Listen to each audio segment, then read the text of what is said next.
If you've ever said something you instantly wished you could take back, hit that like button and subscribe. Because today's story isn't just about almost losing someone you love. It's about the hard, humbling lesson that comes after. Trust me, this one hurts. At the time, my boyfriend and I had been together for about 1.5 years, the longest relationship either of us had ever had. And honestly, I was still a little surprised we'd made it that far without something major going wrong. Because he wasn't just another boyfriend, he was steady. The kind of steady you don't fully appreciate until you almost lose it. He wasn't flashy. He wasn't overly romantic in that movie scene kind of way. But he showed up consistently in all the small moments that actually matter. And somewhere along the way, I got used to it. Too used to it. Most days, I'd catch myself watching him do something simple. Cooking, studying, scrolling on his phone. And I'd think, how did I get this lucky? We went to the same school. We lived together. Which, looking back, was a huge step for both of us. Our lives had started to blend in all those quiet, invisible ways that happen when you're with someone long enough. Shared groceries, shared routines, shared silence that didn't feel awkward. And for the most part, things were good, comfortable, safe, maybe a little too comfortable, because comfort has a dangerous side effect. It makes you careless. It makes you forget your words still have weight. And that's exactly where I messed up. It started on one of those soft, peaceful nights that don't seem important at the time. We were in bed, half tangled in blankets after a long day. The room was warm, dim, quiet, the kind of calm that makes your guard drop without you realizing it. No tension, no warning, just peace. I don't even know why the question popped into my head. Maybe it was insecurity, maybe curiosity. Maybe I just wanted reassurance and didn't know how to ask for it properly. But I turned to him and said, "Do I do more for you than your ex did?" Even now. I cringe a little. He didn't hesitate. He gave me that soft, easy smile of his, leaned in, kissed my forehead and said, "Of course you do." And right there, that should have been the end of it. Normal couple moment, sweet reassurance. Go to sleep. But then he looked at me, calm, curious, and asked, "What about me?" And that was the exact moment my brain completely failed me.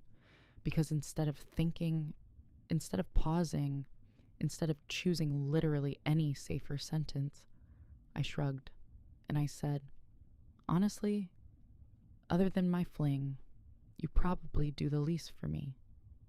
The air shifted instantly. You could feel it, like the room itself went still. He froze. Not dramatic, not loud, just completely still. And somehow that was worse. Then slowly, very slowly, he pulled back and looked at me. And the look on his face, yeah, that's the part that still sticks with me. Confusion first, then hurt. Deep, quiet hurt. "What?" he said softly. And right there,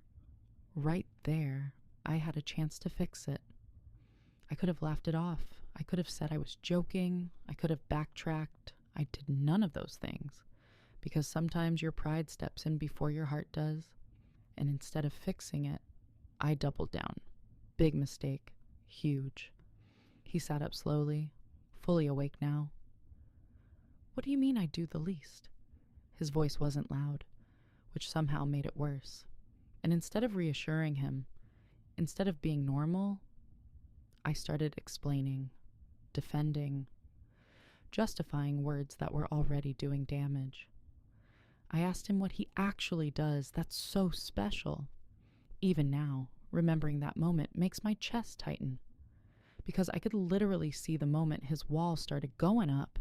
Still, he tried to stay calm. He started listing things, quietly, carefully.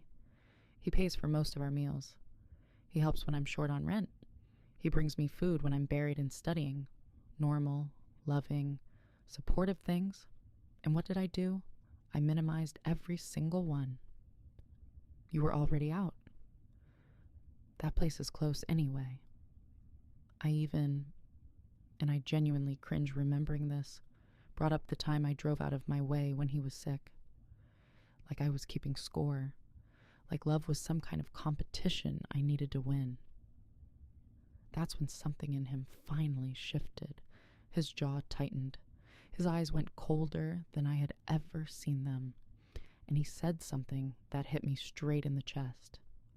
Just because I don't make a big deal about what I do doesn't mean I don't do things. Oof. But my ego still wasn't done embarrassing me, because I was still defensive, still stuck trying to be right. Then he asked the question that made my stomach drop. Why are you even with me if I do the least for you? And suddenly, everything I'd said sounded awful. I told him I loved him, because I did. I told him I didn't feel this way about anybody else, because that part was true too. But in that moment, my words sounded weak, empty, because love without appreciation doesn't land the way you think it will.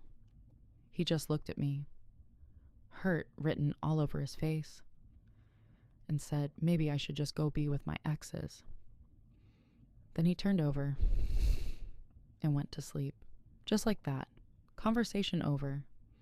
I expected things to cool down by morning. Usually they did. But when I woke up and reached for him, he pulled away. Not aggressively, just distant. And that scared me more than any argument.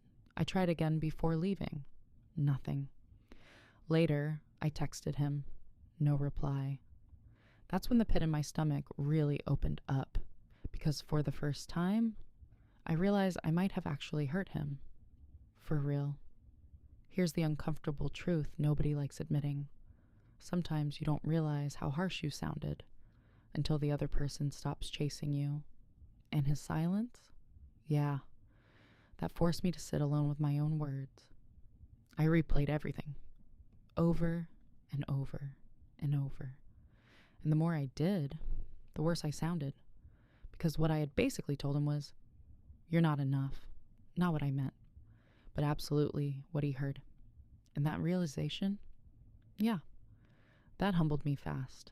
A few days later, I asked him to talk. He showed up. But he was guarded, careful, a little colder than usual. Fair, I deserved that. So this time, I didn't make excuses. No defending, no, that's not what I meant. I just told the truth. I told him I'd been insecure, that I let comparison ruin a perfectly good moment. And then I did something I should have done from the start. I thanked him, specifically, for everything. Every small thing I had finally noticed, and slowly, very slowly, his shoulders relaxed. Because genuine appreciation, you can't fake that. Sometimes the biggest wake-up call isn't losing someone. It's realizing you almost did because of your own ego. Love isn't a scoreboard, and the quiet effort someone gives you every single day, yeah, that counts the most. If this story made your heart drop even a little, hit that like button and tell me in the comments, have you ever accidentally hurt someone you love? And don't forget to subscribe for more emotionally intense stories like this. Because sometimes the hardest lessons come from the words we wish we could take back.